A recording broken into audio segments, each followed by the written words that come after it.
Gipuzkoako Foru Aldundiaren adimen lehiakorra ekimenaren inguruan, Ekai Center eta Garen enpresaren elkarteak adimen lehiakorra enpresa txikietara zabaltzeko proiektu bat jarri dute martxan.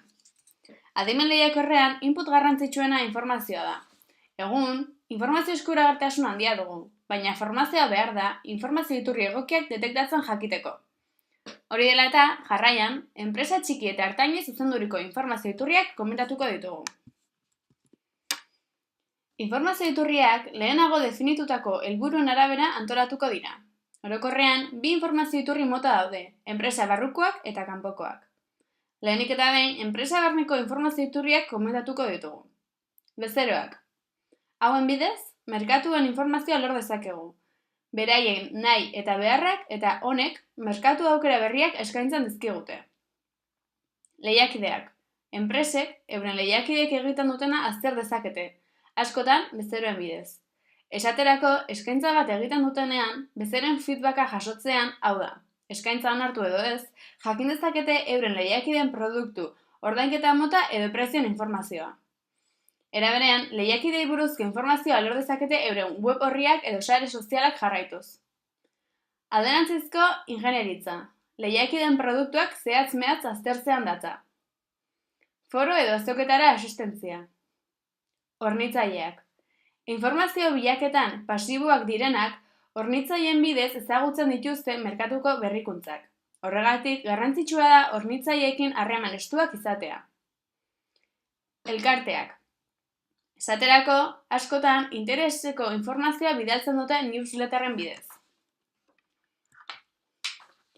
Enpresa kanpoko informazio iturriei erreparatuz, esan behar da mikroenpresek euren baliabide urritasuna dela medio, ez dutela oiz honelako informazioetara jotzen, baina behar izan ez gero azalduko ditugu.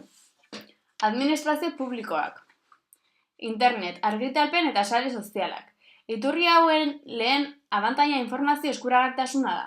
Era berean, bezeroekin zuzenean lan egiten duten enpresek interneten eskaintzan dituzten aukerak baliatu daitezke euren bezeroen iritzi edo beharra jasotzeko, baita beraiekin komunikatzeko. Era berean, lehiakidei buruzko informazioa jaso dezakegu.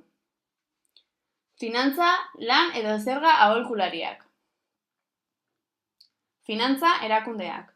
Hauetariko askok euren ikerketa zentroak izan ohi dituzte eta ekonomiari buruzko ikerketak argitaratzen dituzte. Esaterako, merkatu ikerketak. Prentsa nazional edo internazionala. Zentro teknologikoak eta unibertsitateak. Datu baseak. Detektibe pribatuak. Askotan, behar dugun informazioa internetetik haratago doa.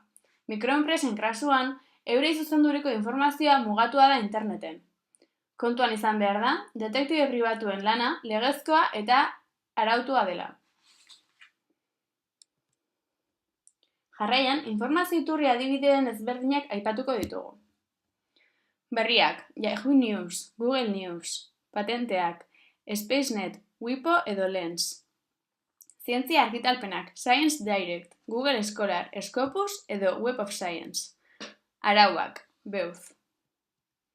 Sare sozialak, Twitter, Facebook, LinkedIn edo sare sozial espezializatuagoak forokotxez bezalakoak. Kontsultorak, finantza entitateak, esaterako BBVA edo La Caixa Research, multimedia, YouTube, eta zentro teknologikoak IKALAU, Tecnalia eta Fraunhofer, Alemaniarra.